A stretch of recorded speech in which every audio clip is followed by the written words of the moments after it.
Looking in your eyes, I see a paradise. This world that I found is too good to be true.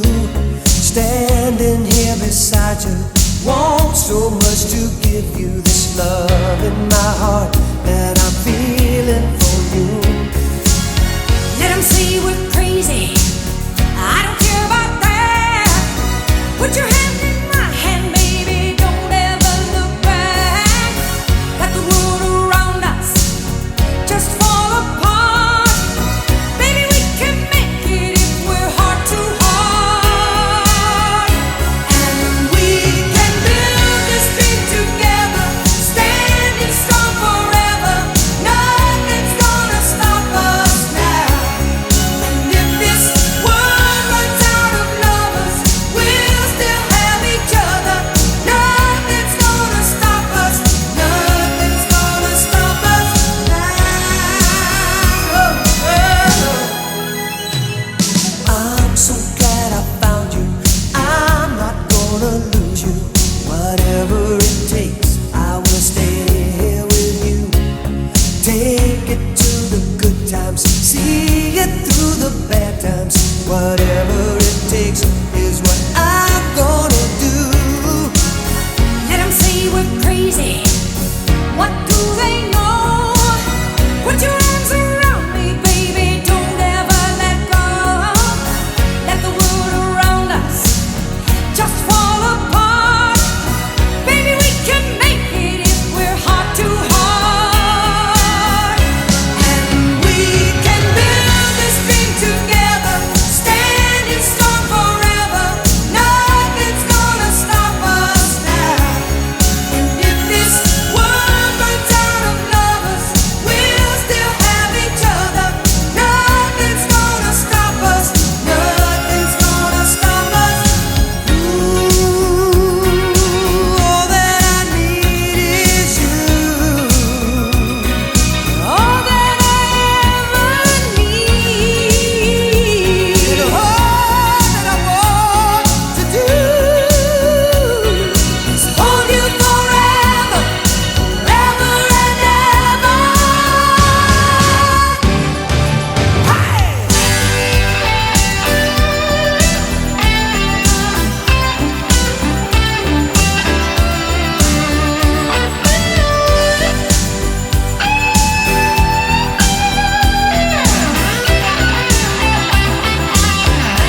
Good evening, friends and family, and welcome to the 2021 Lieutenant Colonel Ralph Honner Leadership Oration, coming to you in homes, offices and phones right across Australia, Papua New Guinea and around the world.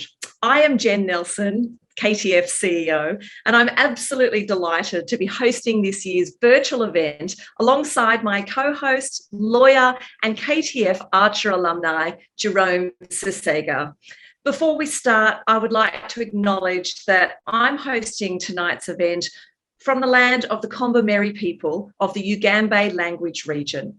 And I want to acknowledge the traditional custodians of the various lands on which you all stand tonight, and the Aboriginal and Torres Strait Islander people joining us. And I pay my respects to elders past, present and emerging, and extend that respect to all First Nations peoples with us from Australia, PNG and other lands. And Jerome, to you, a huge welcome. Thanks, Jen. Indeed, it's a great evening tonight. I'm very happy to be part of this Oration dinner and celebrate, especially with yourself, Jen. It's always good to be speaking with you. From Port Moresby this evening for yet another one of our great festivities, which is the Ralph Honner dinner and Ralph Honner event. It's been a while since we've shared a stage together, hasn't it? Was it the 2018 Oration dinner in Sydney where we last spoke on together? I think it was. That's going back quite a while.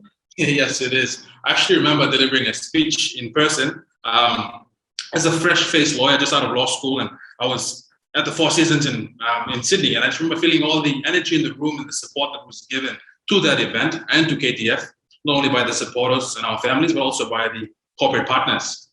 Who would have imagined just 3 years later we'd be coming together again, albeit virtually, to welcome the extended KTF family from around the world to the 19th Ralph Honner Leadership Oration. I was fortunate enough to be a KTF alumni back in 2016 when I was selected as an Archer leader, and I was the only law student from my university. And it was a scholarship, I remember now, that literally everyone in law school was applying for, because not only did it provide that financial support, but it really was an elevator of your life's trajectory. If you can, grasp that, it opens so many doors, and it brings, worldly experiences that isn't really available in Papua New Guinea. So I'm proud to be an Archer alumni, and I'm proud to be an advocate of KTF's work. Tonight, as we move on into the night, we were so excited, to celebrate tonight's event, to share all about the incredible year that was for you, Jen, your KTF team, even crossing to the team here in Port Moresby, in Kokoda, and beyond. We'll also introduce to you, for those tuning in, an exciting new way for you to help KTF's work while we keep the spirit alive in all that we do here at KTF. I'm honored tonight to extend a welcome to our duo of inspirational speakers who will be delivering our very first joint oration.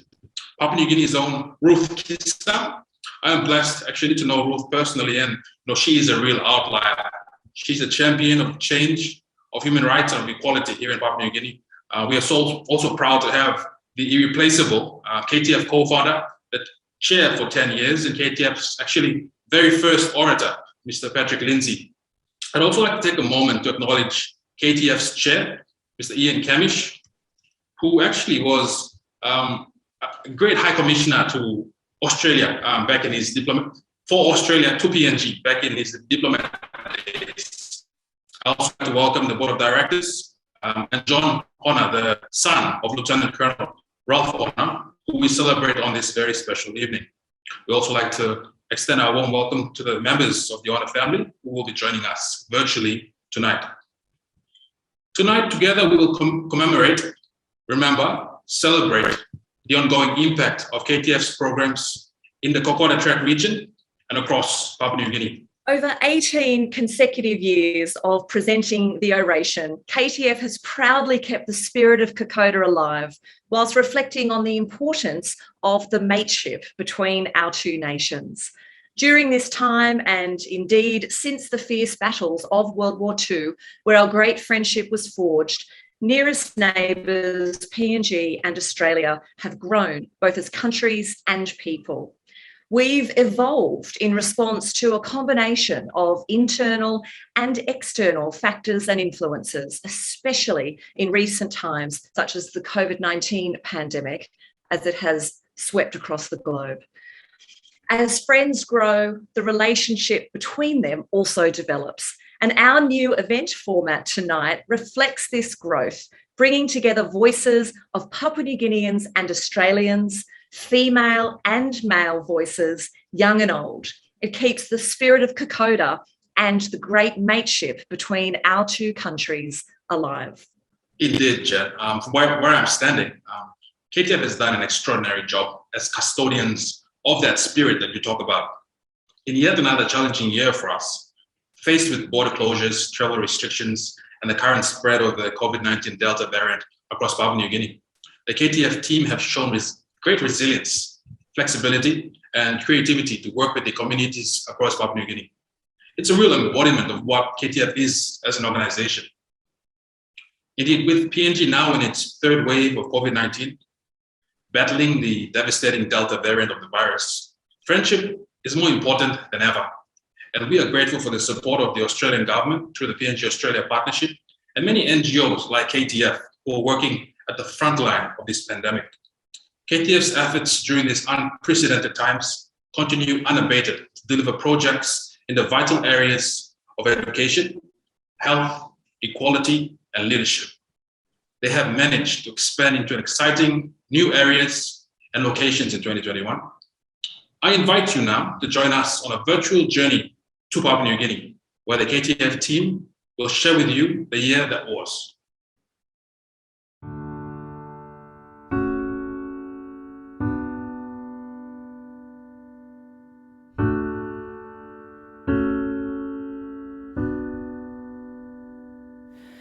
When you try your best but you don't succeed, when you get what you want but know what you need, when you feel so tired but you can't sleep, stuck in reverse.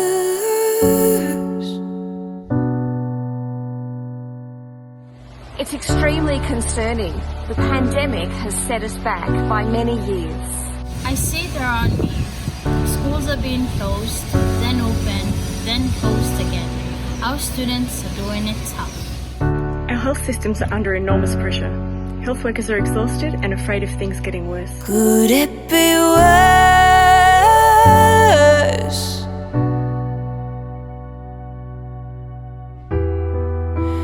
Light will guide you home and ignite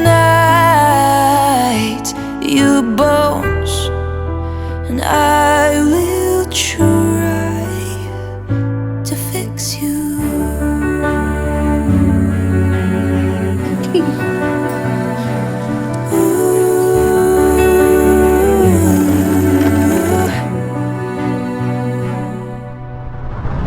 KTF has been working in PNG for 19 years in the critical areas of education, Health, equality, and leadership. We know PNG. We are PNG.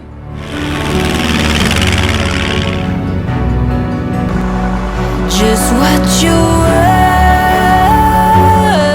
We have supplied tens of thousands of PPE and wash materials to frontline workers with no other support, giving rural teachers and health workers the ability to protect themselves and their communities.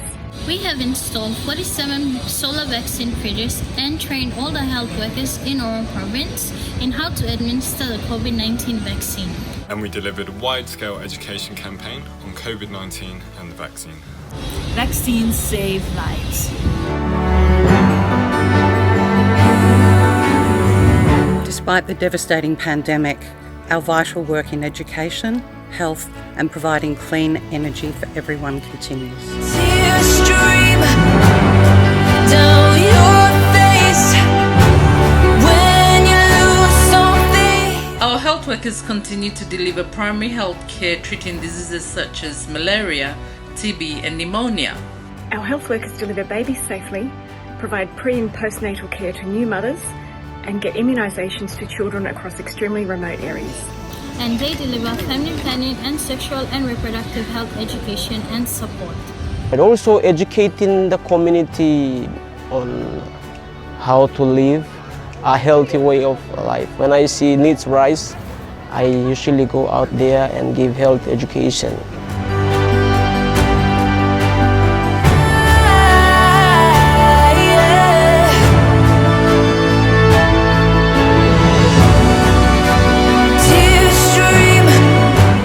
Education is the key to PNG's future.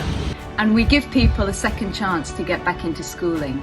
It's a lifeline for many, and we're supporting pathways for people to finish grade 12 and then go on and train as teachers and as health workers. Our numbers this year have more than doubled, and we've opened 2 new colleges in some really remote parts of PNG. We are now operating colleges in Kokoda, Balimo, Anuabada, Mohed and Kiunga.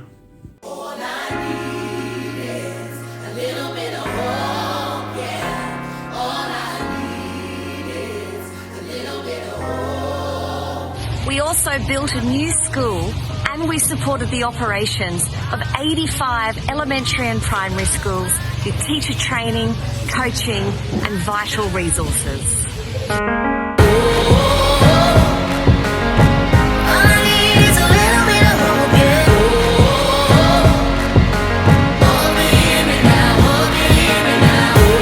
We are changing that. We are rolling out solar household lighting and energy kits to 7,000 households, lighting up the lives of more than 40,000 people. Solar energy improves health outcomes by reducing reliance on kerosene and firewood. And makes women and girls safer in their homes and villages. And an added education bonus for all our students who are able to study after dark. And charge their tablets.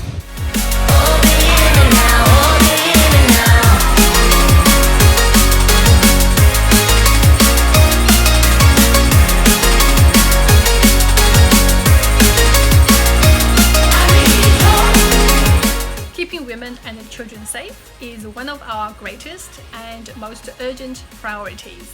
We are working towards changing community norms, attitudes and behaviours. And we're providing people fleeing from violence with a pathway to safety. Giving them access to refuge and accommodation and law and justice services and the opportunity to restart their lives in a safe place. I can feel it now.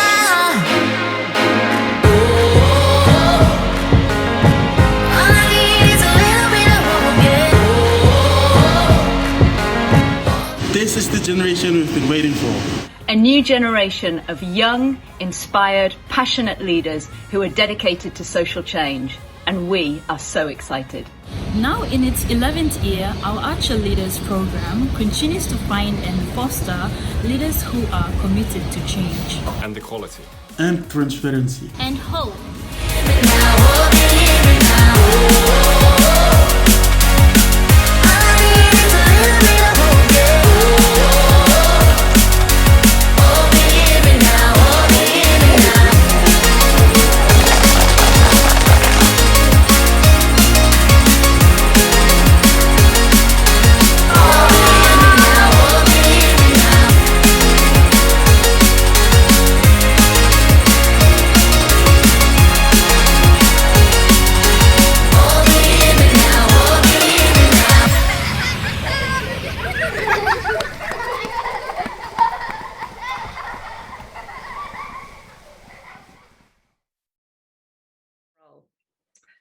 What a team and what a year it has been. I don't think any one of us could have predicted the immense challenges that we would be thrown over the past 16 months.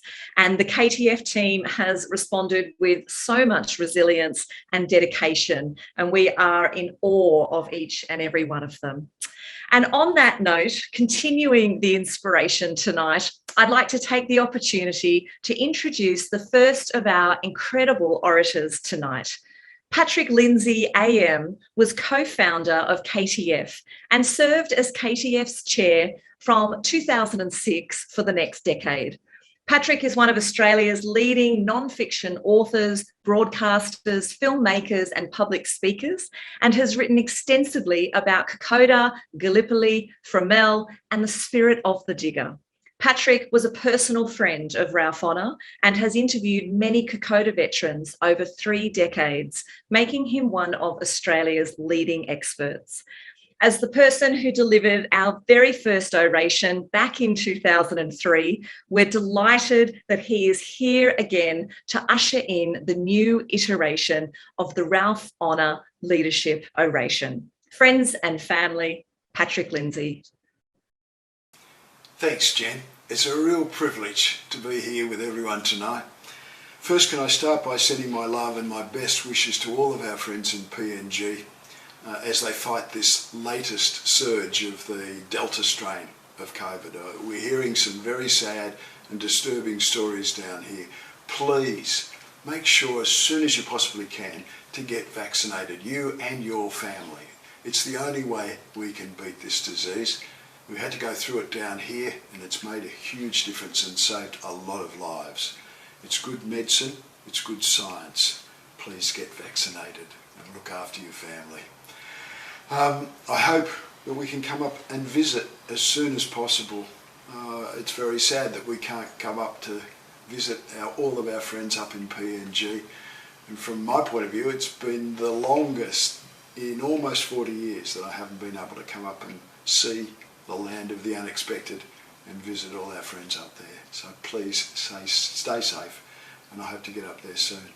But I'm here tonight to speak to you about one of my heroes, a remarkable man named Ralph Honner.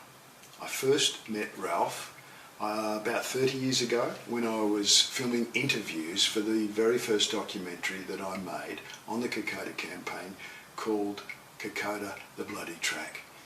And I first spoke about Ralph at the inaugural Ralph Honner Oration dinner way back in 2003 when the KTF was then in its infancy. And the dinner had 2 aims. One was obviously to commemorate Ralph, but secondly to raise some money, some dough to get the foundation off the ground. And it was a privilege then, and it's a privilege now. And over the intervening years, my admiration for Ralph, if anything, has greatly increased. And in fact, I'd like to put to you today that he was such a key to that Kokoda campaign that without him, the result may well have been different. Big call, but let me put it to you. I think we'd all agree the Kokoda campaign saved Papua New Guinea and Australia, at the very least, from Japanese domination, and possibly even from invasion had the Pacific War gone the way of the Japanese. And at that stage, that was a realistic possibility. I also put it to you that, unlikely as it would seem at first glance, one man played a critical role in the ultimate outcome of that campaign, and that man was named Ralph Honner. Well, actually, his full name was Hyacinth Ralph Honner. Ralph's mum named him after a 13th century Polish Dominican priest whose feast day fell on the day that Ralph was born, on the 17th of August 1904. Of course, Ralph detested the name and never volunteered it. But otherwise, I've always believed Ralph was perfectly named. Honor by name, H-O-N-N-E-R, and honour, H-O-N-O-U-R, by nature. He was a genuine Renaissance man, a wonderful orator, a fine writer, a linguist, a great sportsman, a teacher, a lawyer, a soldier, a superb leader, and in later years, a diplomat. Above all, though, Ralph was a good man, one of the finest men it's been my privilege to meet in my whole life. I interviewed Ralph half a dozen times and I treasured every time with him. In 1991, I witnessed Ralph give 3 speeches on consecutive days in Melbourne on the 50th anniversary of the raising of the 39th Battalion, his beloved 39th Battalion. 3 different speeches, each without a single note, each word perfect. He was spellbinding. and at that stage he was 86 years old. Ralph was born in the back blocks of WA, a tiny dot on the map, 300 kilometres north of Perth, called Three Springs. His dad was the local police sergeant there. His early life was very, very similar to A.B. Facey's, Bert Facey's descriptions in his wonderful book, A Fortunate Life, A.B. Facey, A Fortunate Life. If you ever get the chance, read it. It's a great book about early Australia. It was Ralph to a T. He reckoned he didn't even wear shoes until he went down to Perth to go to high school. He lived in a boarding school there, a boarding house there rather, while he attended Perth Modern School. And during that time, he overcame his loneliness and his shyness by absorbing himself in books. And he loved the great epic poems, El Cid, Paradise Lost, Homer's Iliad, and the Song of Roland, things like that. It was a fascination which would endure throughout his entire life.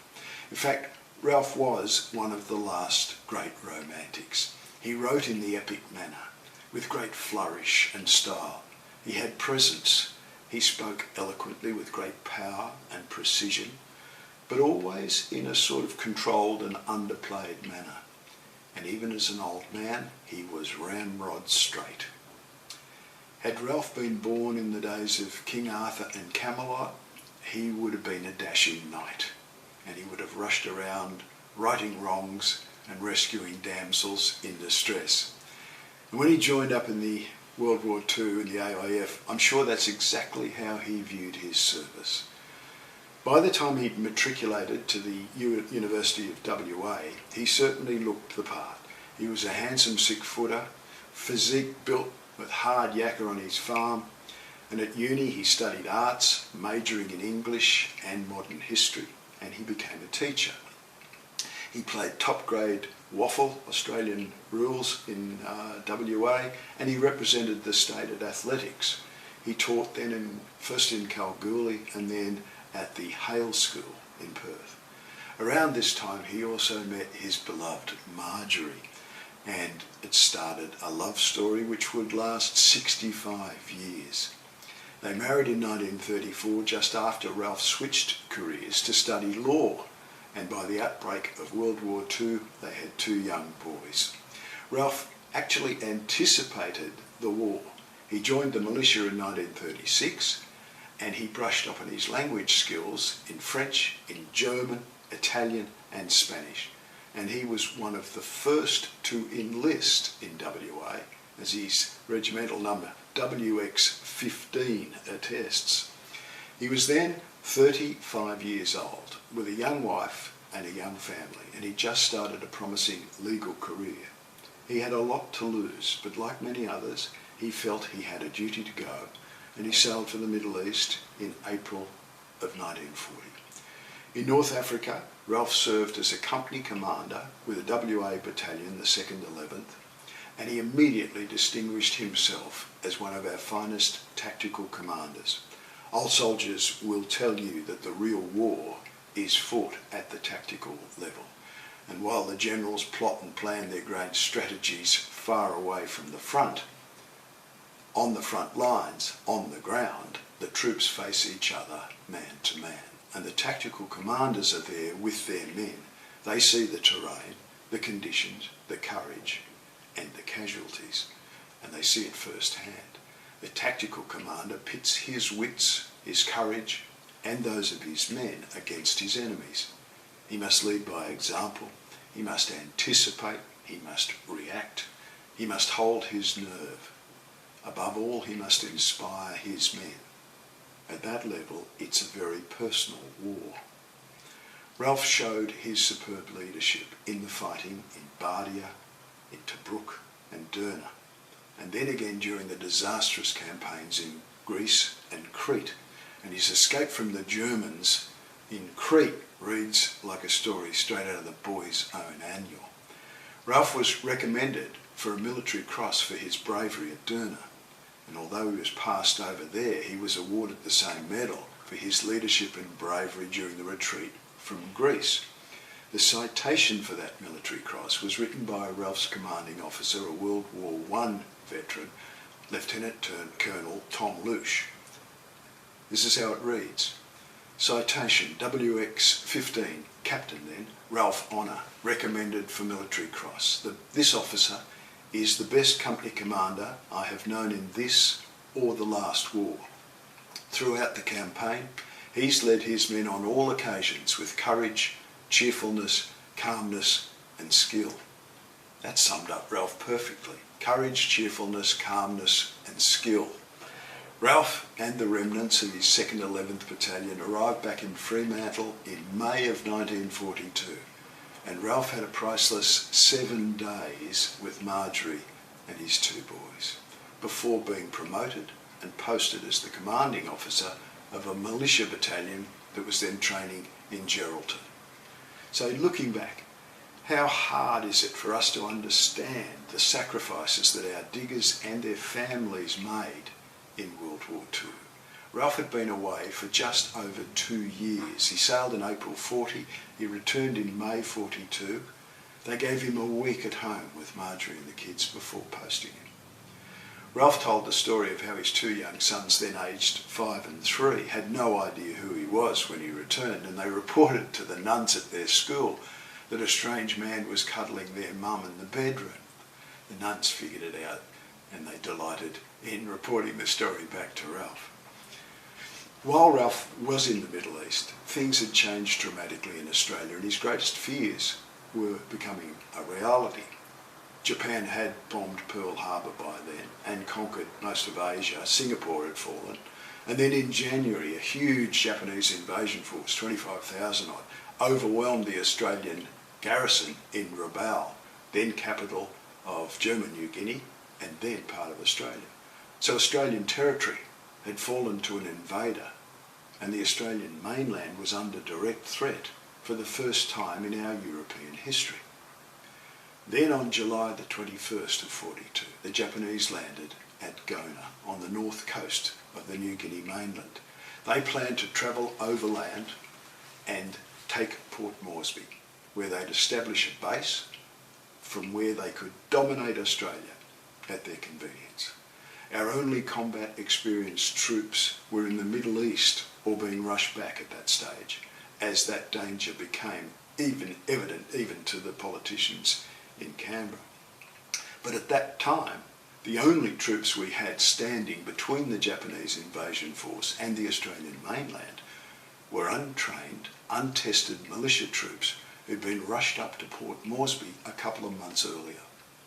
Most of them had never even trained on a shooting range, and none of them had ever fired a shot in anger. Some of these young diggers were sent up a native walking track to defend the only substantial airstrip between Gona and Moresby at a tiny little village called Kokoda. There, one company of the 39th Militia Battalion, about 120 odd men, faced the first wave of the Japanese invaders just north of Kokoda. About 100 or so diggers against 1,500 battle-hardened Japanese Marines who had been more or less in constant combat since they invaded Manchuria in 1937. In those first skirmishes, the diggers lost their commanding officer and their most experienced company commander, and not surprisingly, some of them went bush when they were surrounded and outnumbered at Kokoda. But most held their nerve, and they withdrew to a tiny village back down along the track toward Moresby called Ishirava. The stragglers also found their way back to Ishirava, and eventually the full battalion consolidated there, about 450 defenders, trying to hold up an invasion force, then building up to its full complement of about 13,500. At that same time, back in Western Australia, Ralph Honner received orders to report immediately to Moresby to take command of the 39th Battalion. He had 1 day with Marjorie and his kids, and then he flew from Perth to Ceduna, to Parafield near Adelaide, to Melbourne, to Sydney, to Brisbane, to Townsville, and then by Catalina to Moresby. And there he received his orders, and with one sergeant he hurried up the track.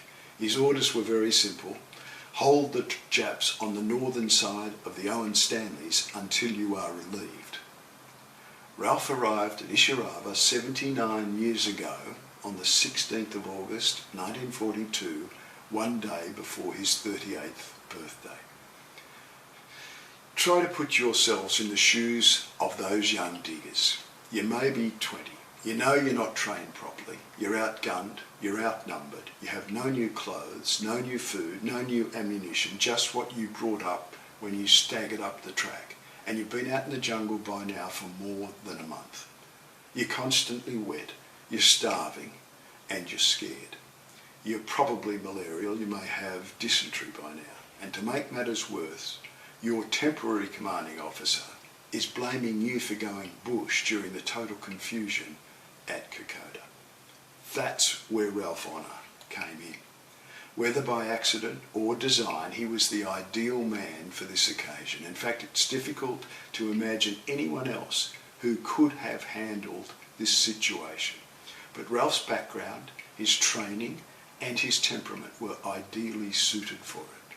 To most of the young diggers, of course, he was old enough to be their father, but he immediately showed his instinctive leadership skills.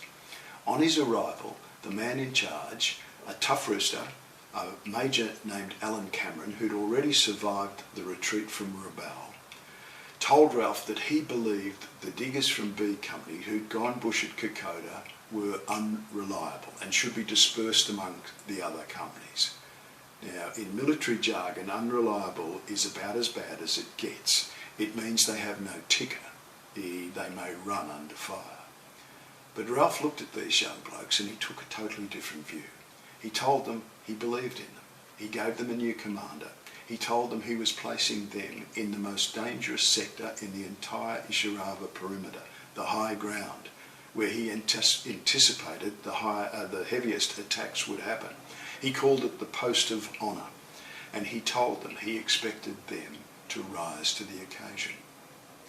One of the most extraordinary things about Ralph's achievements at Ishiaraba is that at no time did he ever have the chance to talk or address his troops as a body. He had to move around the position and meet and speak to them in their foxholes. He had to win their confidence through the power of his presence and his personality and his evident knowledge of warfare. I always remember one of our great friends from the KTF, Arnie Forrester, one of the diggers, and a number of other Ralph's young men telling me that Ralph was like a father to them.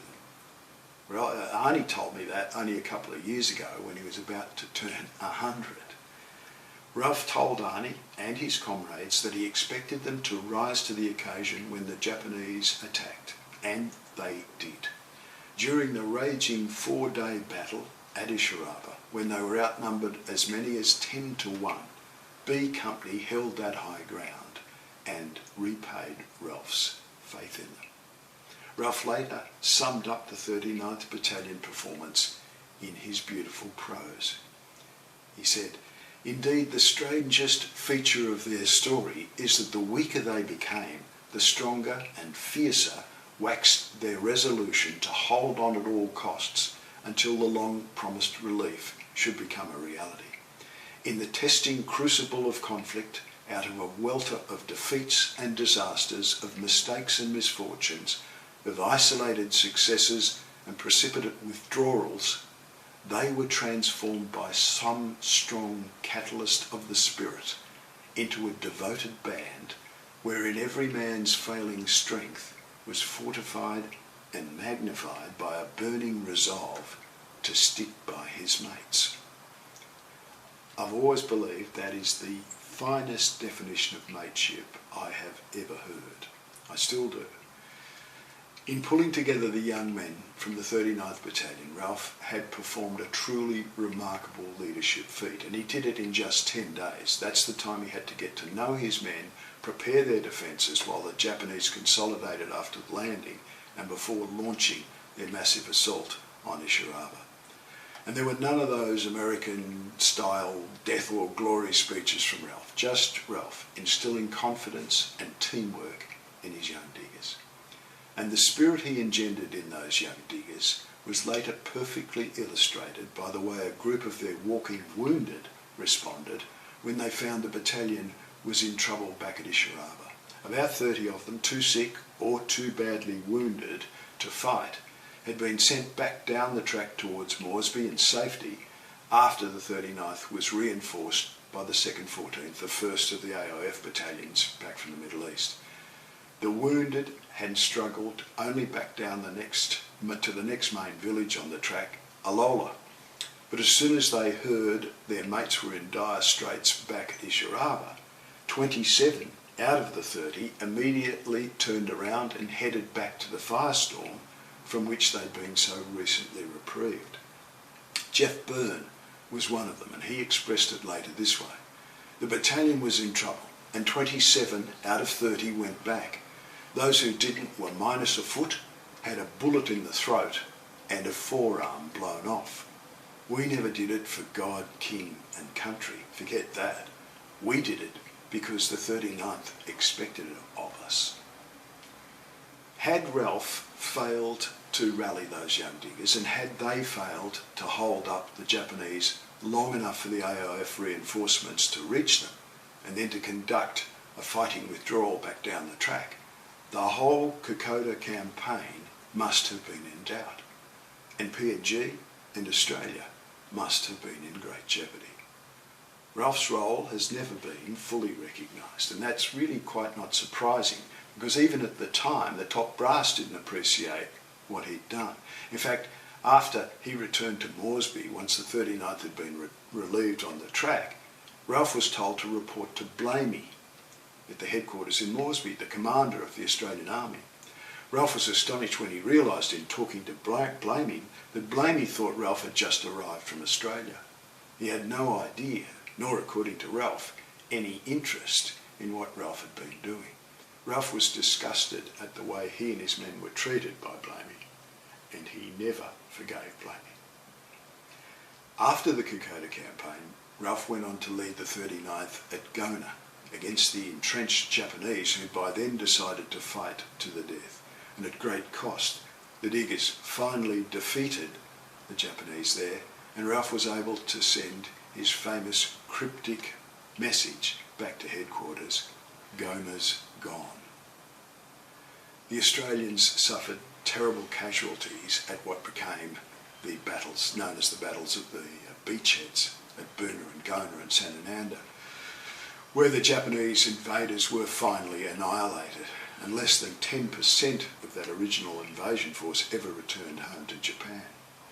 But the cost to the diggers was too high, largely because of the mindless indifference and insistence by MacArthur and Blamey on getting it done quickly and attacking the deeply entrenched Japanese before the Australians could conduct proper reconnaissance at the beachheads. The 39th was in fact so heavily hit that it was actually withdrawn from the order of battle rather than being reinforced, much to Ralph's everlasting dismay. And Ralph was subsequently given command of the 2nd 14th, and he led it brilliantly in the following New Guinea campaign until he was badly wounded leading an attack in the Ramu Valley. Ralph's hip was shattered by a machine gun bullet, and he was unfit for further combat, and he walked with a limp and a stick for the rest of his life. After the war, Ralph used his lawyer's skills and his sense of fair play as a chairman of the War Pensions Assessments Appeals Tribunal, where he adjudicated on veterans' claims to pensions with great effect. And even later still, he was appointed Australia's ambassador to the country of his ancestors, Ireland. And he also played a leading role in the formation of the Liberal Party in New South Wales, serving as its president for some years in the early 1960s. To me, Ralph Honner represented so many of the attributes of a great leader: his integrity, his fairness, his courage, his compassion, his morality, his initiative, his faith in himself and his team, and his decisiveness. And they all combined to make him an inspirational leader. And that's why I say, there's a compelling argument that without Ralph, the history of Australia could have been drastically different. He was never, ever concerned about his own legacy. but he was adamant that we must remember those who fought and died for our liberty. And he wrote, "How do we remember them? Survivors of the bomb-loud battles of the ragged and bloody might muse where sleep the brave, whose gathered bones rest in the hushed, unsanguine beauty of Bamana. There they might review long lines of mute memorials, immaculately dressed for that ultimate parade, seeing again the familiar names of the fallen, and almost their once familiar faces. And they might scan again the sundered years of their severed lives, 19, 18, 17, and ponder the ravished promise of their perished youth. They gave up so much, their hopes, their dreams, their loved ones. They laid down their lives that their friends might live. Greater love hath no man than this." Ralph died aged 89 in 1994. I was there at his funeral in St Mary's Church in North Sydney, when an unknown Japanese veteran slowly walked up to Ralph's coffin, came to attention and bowed deeply, then turned around and silently walked out of the church. Unforgettable moment, unforgettable. To me, men like Ralph are deathless. Their memory will live on while ever we hold dear the freedom that they fought to give us, lest we forget.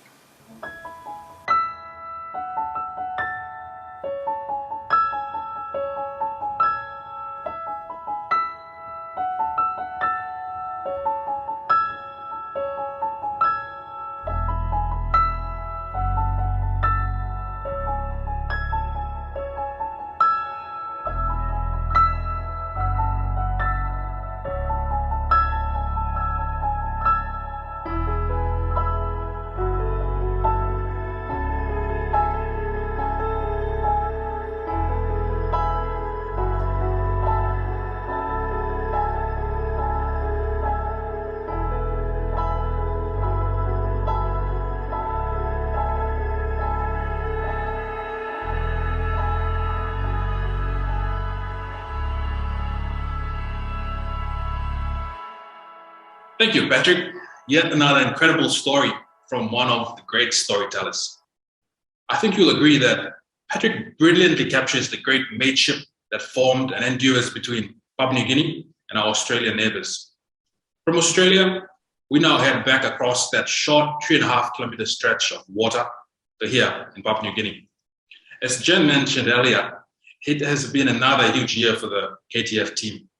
The ever-changing COVID situation, including the arrival of Delta, has demanded a new level of flexibility in planning and delivery. Plans are made with a backup plan, or even two, only to be totally rescheduled, often within the space of just a few hours. That's the landscape of doing business in Papua New Guinea.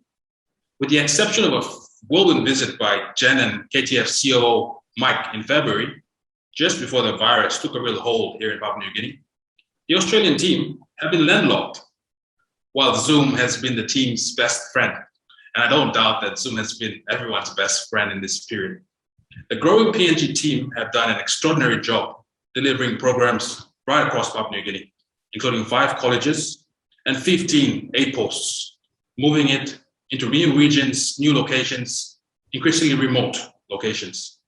To get an understanding of what that looks like, Jen, let's cross the Papua New Guinea team. Thanks so much, Jerome. I'm so thrilled that right now we have the great privilege to cross to our teams right across PNG, from Kokoda, the beginning or the end of the infamous Kokoda track in Oro province, right across to the other side of the country in Western province, including one of the most remote parts of that province. But to kick us off, we're going to first go across to our wonderful Port Moresby team. Lydia, it is so lovely to see you all there tonight. Hi to all the team. Look, it's been quite the year. Tell us about some of the exciting new work that you have been implementing, particularly through KTF's new Project Zero initiative, which you're running in Oro province, addressing family and sexual violence in remote areas across that province. Good evening, Dr. Jen, everyone. Greetings from the Port Moresby team. Our Project Zero initiative, our new initiative, is based around family violence, family sexual violence in our communities, in our projects. We support the Safe House in Oro. It's the very first safe house in Oro province that we support infrastructure-wise. We supported them with a solar panel. We supported them with TV and tree sewing machines earlier this year. Now, the tree sewing machines, the women and the survivors in the safe house are able to sew reusable sanitary napkins. They're also able to sew face masks, and they're also able to provide an income for themselves whilst at the safe house. We also provide food supplies to the safe house. And with that, we've seen over 23 survivors come into the safe house with their children and also a person with disabilities. Apart from the safe house, we also support, and we have been partnering with our different partners to carry out a referral pathway training with CIMC. The training aimed at advocating, support, reporting, and providing referral pathways to people to identify family sexual violence in their communities. We carried out the training with community health workers in our province, in the Kokoda region. We also worked with the teachers, the community leaders, and the community advocates to identify the referral pathways that they're able to identify in their communities to be able to report and help facilitate a reporting in a case in which a community member is faced with family or sexual violence. We also partnered with Family PNG. Now, Family PNG carried out awareness in the Kokoda region, Kokoda villages, nearby villages, also with the same message of awareness around family and sexual violence, gender-based violence, and how to report, identifying the referral pathways in their communities, and being able to help communities identify the different issues, different family sexual violence issues and gender-based violence issues in their communities. We're very excited to partner with the Safe House in Oro Province. We're excited to partner with community development in Oro Province and with CIMC and Family PNG. Oh, thank you so much, Lydia. It has been such challenging work, but so critically important. And it's been amazing to watch you this year and the amazing Port Moresby team working with our partners over in Oro Province, delivering these vital services. Thank you, POM team. We're going to stay in Oro now, and we're going to cross down to Kokoda, where our Fode College is in the second week of grade 10 and 12 exams. I can see the sun is just setting there in the background tonight. Our aid post at the Kokoda College, which is run by the wonderful Amanda, who you can see on the screen, is playing a critical role in responding to COVID-19. And if that wasn't enough, we have teams who are installing thousands of household solar systems right across the region. Sam, it's great to see you tonight. Tell us, what's the mood like there at Kokoda College, and explain just how busy a year it has been for all the KTF teams in that region. Thank you, Dr. Jen. Hi, everyone. It's been a very exciting week, as well as an intense week for us here in Kokoda, because we have our grade 10 students sitting for their national examination this week, and following next week will be the grade 12 who will be sitting the exams. In Kokoda, we have a couple of projects that we are implementing right across Kokoda into the northern region. We support, alongside our 4 colleges, we support other schools with COVID-19 supplies, as well as with our supporting our health workers and installing solar fridges as well as solar lights in the different communities.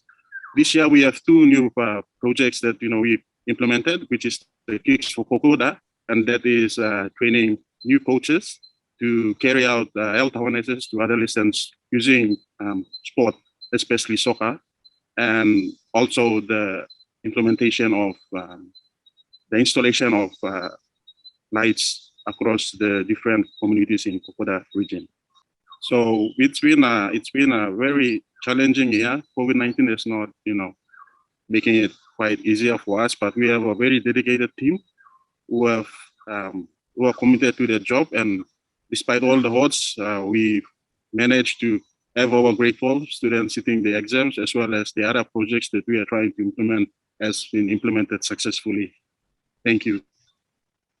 You really are all just absolute superheroes, what you've been able to juggle this year. Amanda, you are our extraordinary community health worker who supports not just the Kokoda College community, but so many of the surrounding communities there in Kokoda. Tell us about the challenges this year with COVID-19. What's been the toughest part about 2021?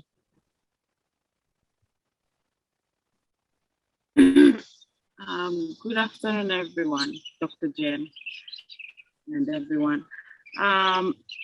With the COVID-19 protocol, we have the locals seem to be, they kind of misinterpret information, so they don't really abide by the COVID protocol, but we are trying, I am trying my best to have them practice it and be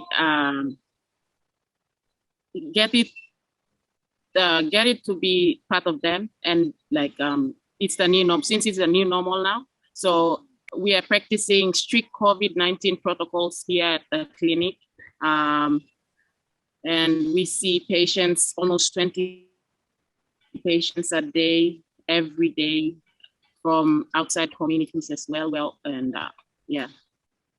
It's really challenging when patients don't comply with, but we try our best to get them to comply with COVID protocols. Yeah. And thanks.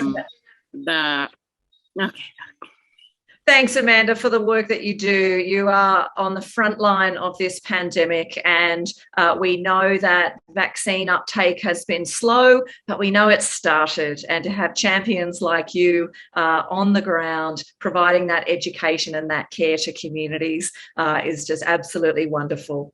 We're going to zoom over to the other side of the country, to the beautiful Western Province, and we are speaking with Enosh and Quinny, who operate our Ballamo Fode College and Ballamo Schools e-learning project. Enosh and Quinny, it's so lovely to see you both and the wonderful team behind you. Enosh, tell us about some of the challenges that you have all faced just over these past couple of weeks in getting exams underway.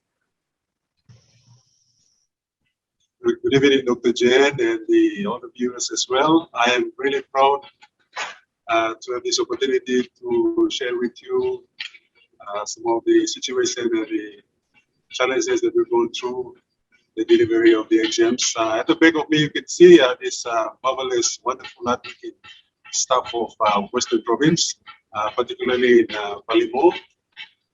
This year has been a challenging year for us, given the front line of this issue of the pandemic that we've gone through, that has really impeded the delivery of our programs in Balimo. But the good news is we are there with the COVID, and we've tried our best to go along to deliver our programs as much as we can. One of the major challenges is the logistic delivery of our exam papers from Port Moresby to Balimo. Because of the pandemic, we had the lockdown of our famous airline, which is Tropicair and MF. And because the airlines have been locked down, we were not able to bring the exam papers from Port Moresby to Balimo as expected. But we went the other way. We went through the seaway to bring our papers to Balimo. We had a little bit of nightmare the exam papers on time. So just to walk somewhere in the middle of the western waters, so Gulf and Balimo, western. So we had to send some brief team over, and as the person sitting next to me, it's Queenie and the team who traveled this week about almost more than 4 hours to the middle of the ocean, and they retrieved the exam papers from the captain and has to bring them back to Balimo. So we were fortunate to commence our exam on Tuesday this week. We got the approval from the Ford headquarters that we can start the day late. So we managed through, and yeah, there we are. So at the back of me, we got a few grade 10 students who are at the back as well, and I think they're proud to be showing themselves as well because they've been happy to take for the exams this week. So yeah, logistics was a major challenge for us this year to deliver the exam across to Balimo. Oh, what a period it has been. We've had our own KTF evergreen moment with the barge getting stuck. And Queenie, who knew that it was in your job description to play the role as chief skipper and go out there and rescue our exam papers? Absolutely amazing. Look, Queenie, other than, saving the exam period for Balimo College, you're also running your own really important project in Balimo, working with 36 schools and teachers and coaches. Tell us about that work and the impact it's having. Thank you, Dr. Jen, and thank you, team. KTF family all around Papua New Guinea and Australia. The Balimo School project is a new project that started last year, September, and I came into the picture. We are working with 36 schools. That includes 16 primary schools. That's 14 actually primary and 2 community schools, and 20 elementary schools. That makes up the total to 36. We have 107 teachers, primary teachers, and 50 elementary teachers. So out of that figure in those schools, we have 3,281 students, which is comprised of 1,686 male students and 1,595 female students. So we are working with these students in the schools, the teachers, the coaches, they go out weekly to be in their catchment, in our catchment schools, which are allocated to them. And we do coaching on teaching strategies, methods, also on their behavior and management skills. So what we have seen with these teachers and students, there is a great improvement, which before they were always absent. So they don't care. The villagers, they take their children out to the bush camps. They go camp. The children are left out from school. But with the continuous engagement of our coaches from KTF, it has shown a very big improvement. The students are punctual, and those teachers in the catchment schools are punctual too. That is the greatest achievement that we are seeing. And also on literacy and numeracy. Before, there was no continuous observation, monitoring from the education department. So the teachers, they teach anyhow. With the current coaching that we are doing within these 18 months, there's a very big improvement, which the teachers are now having those little materials, teaching resources for the students to manipulate with. And for reading literacy, they've shown a great improvement with their reading. These little children, they speak a lot of vernacular, and it happens in the schools too. But with these within this short span of time, we are seeing the improvements in the schools. And with challenges like when the water is going low, you have to go around every point out, and the sun is hitting us. Some teachers are here to catch up. They give us a little bit of headache, but we are patient with them. It's amazing work, Queenie, and we get sent your wonderful photos and videos almost every day of the change that you and your extraordinary team are making in those schools and classrooms. It's all generously funded by our wonderful partners at SDP. So thank you so much for telling us about that really important work. Finally, tonight, though, we're going to go even further into remote Western Province, and this time down to the South Fly district, where KTF, through its partnership with SDP, supports the Moorhead Fode College. And a big hello to Patrick and Wemma. Tell us just how important is it to deliver the Second Chance Fode program to people across this very remote part of PNG? Why are these services absolutely critical? Good afternoon, Ken, and the team from Australia. Kokoda, Port Moresby, North Pokot, Balimo, and Kiunga. A lot from us from Moorhead. We are new.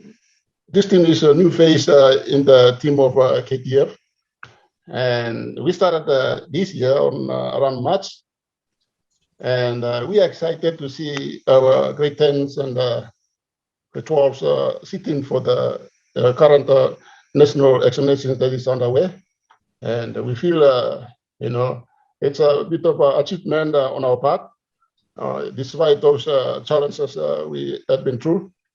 And of course, I've been around with the community, like Miklun with the village just here, and the interest is very high, particularly from the community. And there are few students who tended to be naughty and cheeky, where if we have the partnership of these community leaders, I think control and manage so that we enable those who genuinely wish to, who have dreams, but because of our system has pushed them out, and KTS has come as a second chance, and the leaders and the community will work around together so that this group, we get those who can make it through so that they become the future leaders of the community. Because it's tough conditions there, isn't it, Patrick and Wemma?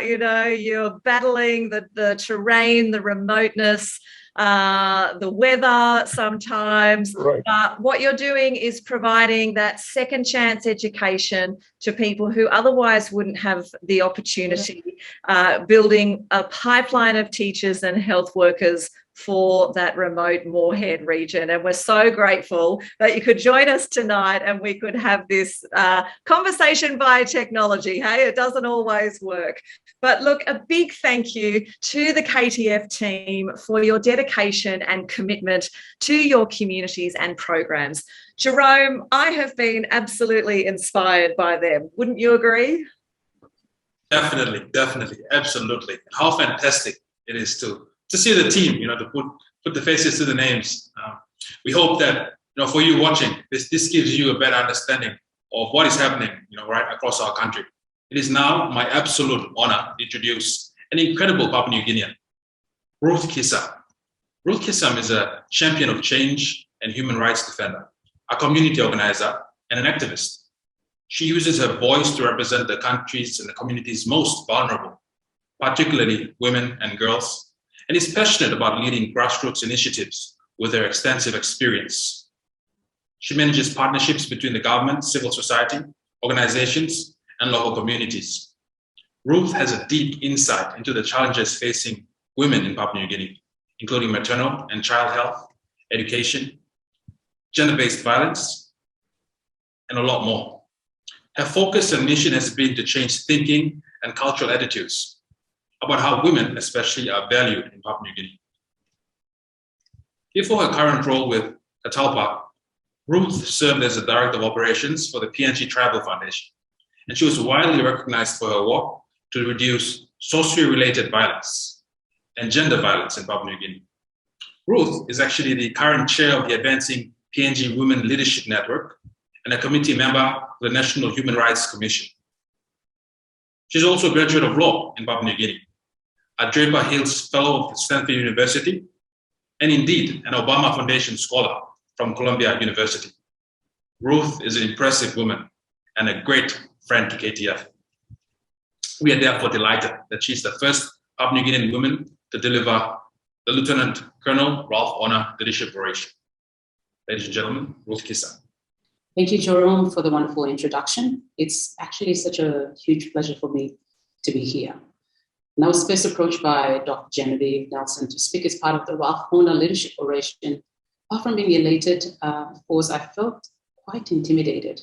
How can I, a mere Papua New Guinean woman, know about leadership when it is deemed to be the forte of men in my country, or so they say? Leadership, supposed to be the art of serving with compassion and drive, has been hijacked by those empowered to benefit themselves and be of service to others. And that's what I see here. But then I read of the extraordinary life of Ralph Honner, and then others followed, even to their deaths, because they believed in his leadership to overcome the challenges of the war, especially the 39th Division. And then others saw serve with integrity and with compassion, that it was not difficult to follow. I'm sure he had challenges that he had to overcome too. And it could have been said he was too young, maybe inexperienced to be leading the men as he did. But I believe that the commitment and drive to succeed often leads to the outcome we often strive for, and others will follow you because of the kind of commitment that you put in and the kind of leadership that you invoke through the work that you do. He did it because it was expected of him. Sometimes the greatest leaders aren't born. They're made by the circumstances they find themselves in to give the best of themselves and become extraordinary in the process, like Mr. Honner. This reminds me of my late father. No way a military tactician, but a villager from the highlands of PNG. He made first contact with the outside world when the first Australian apostolic missionaries set foot in his small village of Lyagam in 1954. He was already in his late teens, maybe 17, 18, or 19. Fortunately, there's no record of his birth date. So the missionaries couldn't allow him to be part of the new school they had set up for kids in the village. However, they saw that he was smart and helpful and wanted to learn. So they taught him adult literacy, and he became an interpreter for the missionaries in the field. Now, a lot of these missionaries, the Australian missionaries, knew it was going to be difficult in the interior of the highlands, but the vocation they had and the calling to reach an unreached people group with the gospel of Jesus Christ compelled them to come anyway. They felt it was expected of them as Christians to love their neighbors and share the gospel. These were young men with young families, often trekking for days on end along treacherous jungle tracks to reach villages who had never seen white men before, to set up new homes and communities and live amongst a totally different people group altogether. My father would tell me of how some of them would be medical orderlies, apart from being pastors. When needed, they would be teachers or carpenters, pilots or mechanics, or sometimes in all of the above. They built schools, hospitals, roads and bridges, shared their ways, their language, and sometimes their lives as well. They served where they saw a need, often carving out for themselves a niche in a particular trade and being committed to serving the communities they found themselves in. Many a village church across Papua New Guinea has cemeteries scattered with headstones that have names of these great men and women and their children, who gave their lives so a bridge could be created between the modern world and the ancient world. It wasn't difficult for my dad to be eventually trained as and ordained as a pastor. And in 1962, he started his ministry as a local missionary in the neighboring province of Southern Islands. He further went on to serve in Eastern Islands, Western Islands, in East Sepik province, and in Morobe province. He had lived with certain missionaries for 8 years, so he is aware of how they integrated themselves into the communities they found themselves in. So he knew what was expected of him. In places where there was no medical orderlies or teachers, carpenters or mechanic, he became one, because he knew, if not him, then who? If not then when? My 6 siblings and I were born in 4 provinces where my dad was posted. Most of his postings were in very rural communities, but he saw it as an honor to serve. He told me of living in Eastern Islands province during the independence in 1975 and his subsequent recalling back to the headquarters due to the fact that the missionaries were now going back home. So him and others like him needed to step up. They did, thanks to the intense training they had, and he stretched now as schools, hospitals, and in great partnership with the government on service delivery with people in difficult communities. And I'm happy to say that I'm continuing the work that he has started. They not only preach the gospel, but do so at the back of service delivery that makes a tangible change in people's lives with the greatest support, still coming from the pioneer Australian missionaries. Leadership to me is serving without expecting anything back, because you are responding to a need in a people group that has little to no capacity to repay you. I learned in school that the diggers at Kokoda were outnumbered and outgunned, but they dug in and maintained their posts because they knew, if not now, then when? If not us, then who? Their names, ages, and faces may have been forgotten apart from a headstone, but the legends live on. That's what leaders do. They leave behind themselves legacies that outlive them. My story is the story of my father, and his story is forever intertwined with that of the first Australian missionaries who set foot in his village nearly 70 years ago. If it wasn't for the missionaries to step up as they did and ventured into the highlands with compassion and the need to serve, my dad wouldn't have had the opportunity to carry that legacy, and I wouldn't have had the chance to go to school and see myself as a person, not just a girl, but a leader capable to effect change in my community. We have a crisis now in my country, a crisis for good leadership. There is a huge gap for the kind of leaders who will serve the people, convicted by the visions of leaders past, honored by the mandate of the present to chart a course full of promise and hope for the future. The kind of leader that served without benefiting themselves, whether from handshakes under the table or hijacking democratic process with guns and intimidation to call themselves duly elected. It is apparent to see now that the power that comes from being called a leader has become addictive, and men are fighting to hold on to this power, leading to the destruction of a budding democracy in governance. The kind of leaders we have in Papua New Guinea of the old school that serve the people with integrity and compassion are far and in between. But the kind of leaders that serve themselves are too many, I've lost count. We have an high infant mortality rate in the Pacific, high maternal mortality rate as well, and the lowest literacy rate. Not to mention this country being unsafe for women to live and move freely. I would know, because I've spent the last 15 years of my life working in the space of gender-based violence and sorcery accusation-related violence. I've rescued, repatriated, and buried women accused of practicing sorcery. And in 95% of my cases, it is difficult to prosecute these cases that could lead to conviction because it is quite a challenge. We didn't have the right legislation to prosecute, and now that we do, since 2015, under the Criminal Code, Section 299A, accessing justice by women is still very difficult. For the majority of them, many structural impediments they are faced with. I pray for the day education and justice will be accessible for women and girls without the hassle of being judged for what's between their legs, but what's between their ears. Women have proven in this country that they can lead, and they have, and are leading, whether in corporate, public, and the civil society space. They are making a difference. To get to an equal playing field will take time, but when you have partners who are willing to come on board, like KTF and other organizations, other international civil society, to partner with the government to make pathways for women and girls easier, it lessens the burdens on society to pick the male over the female, and instead opt for the gift that is presented through civil society partnership.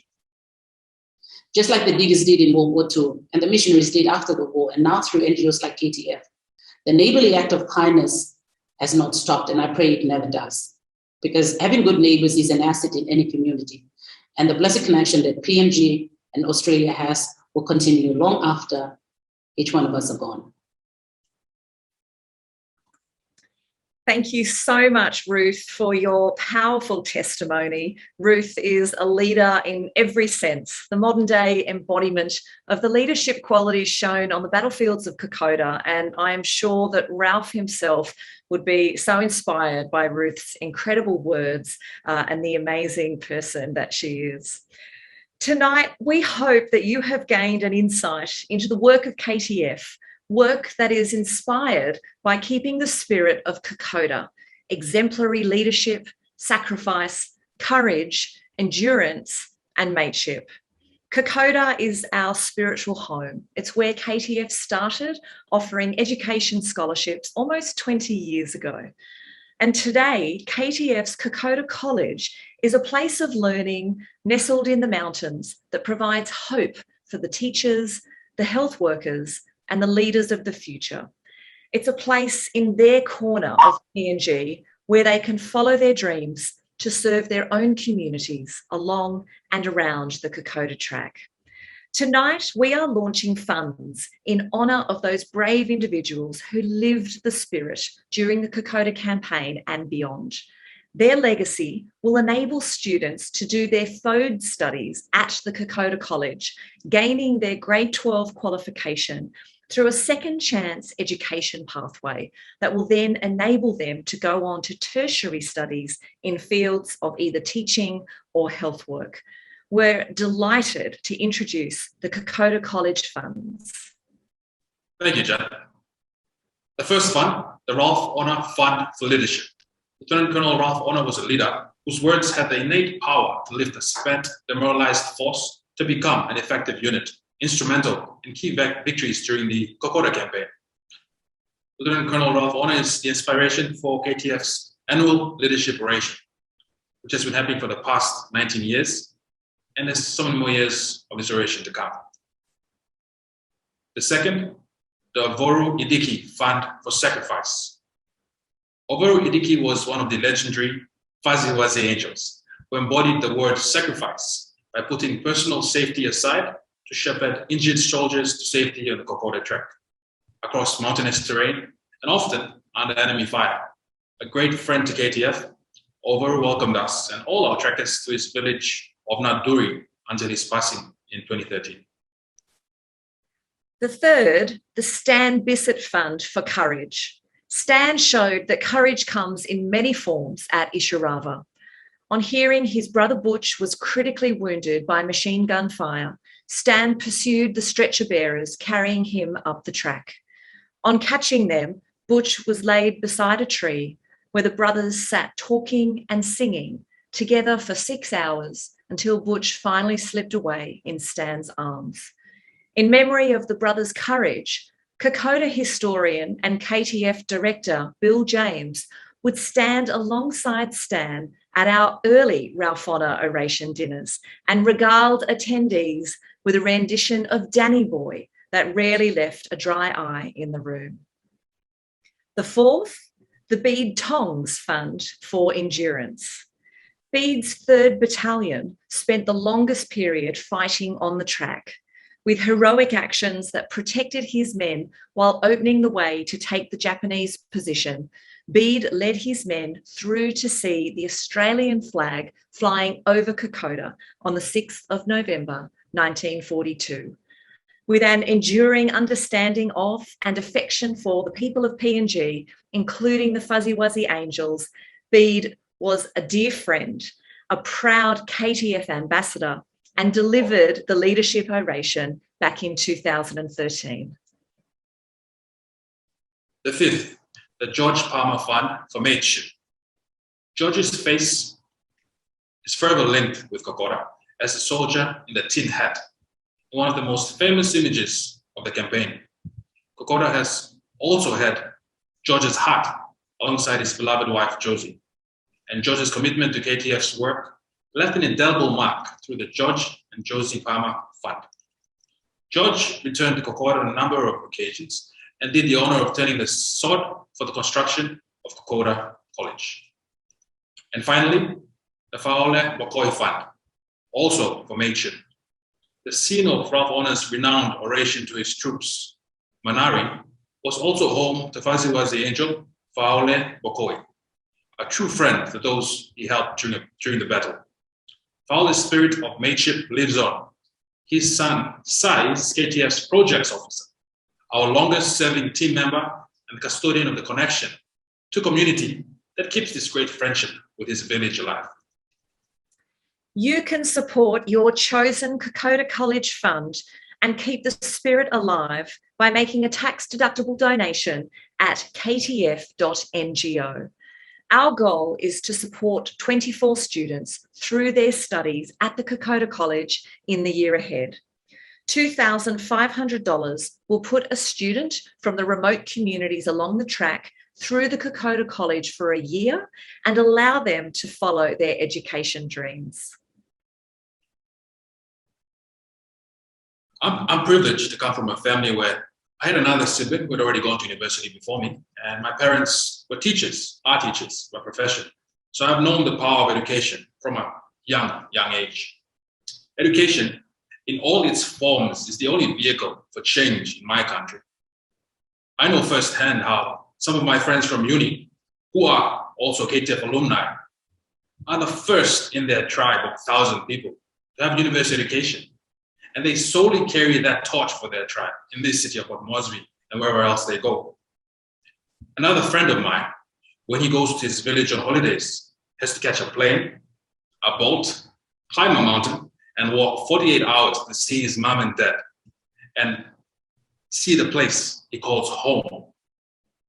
It is indeed his education that allows him to build a bridge for his people with the outside world.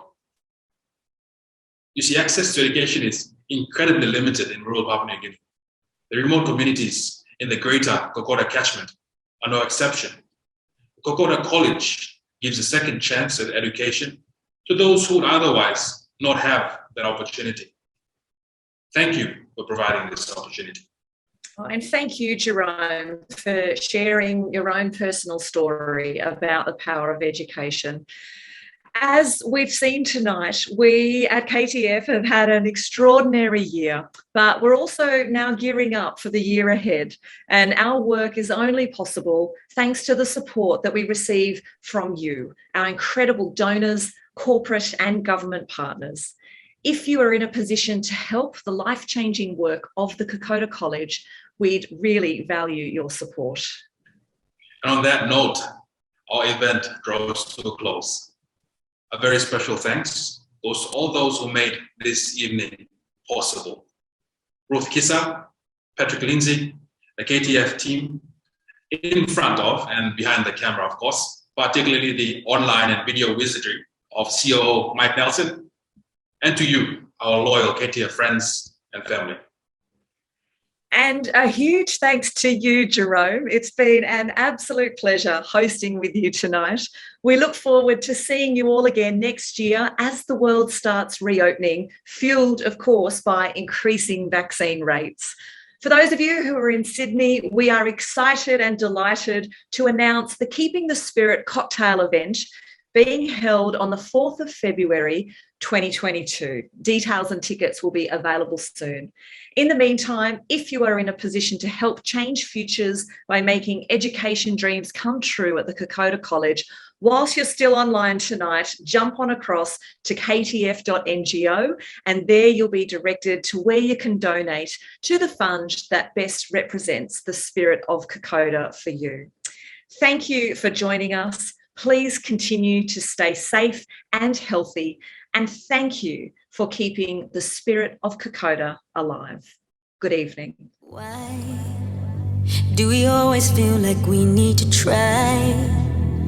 Why do we believe that we need to be somebody else to feel alive? Why do we why do we keep making the same mistakes and believing that it won't make a difference if we try to break away?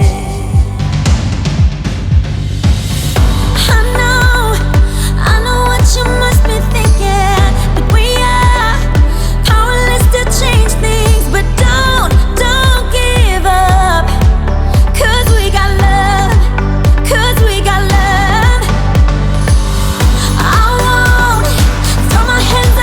Surrender, 'cause love is stronger than fire. So don't give up, 'cause we got love, 'cause we got love. Time, don't you think it's just a waste of time when we're always fighting over material, trivial things?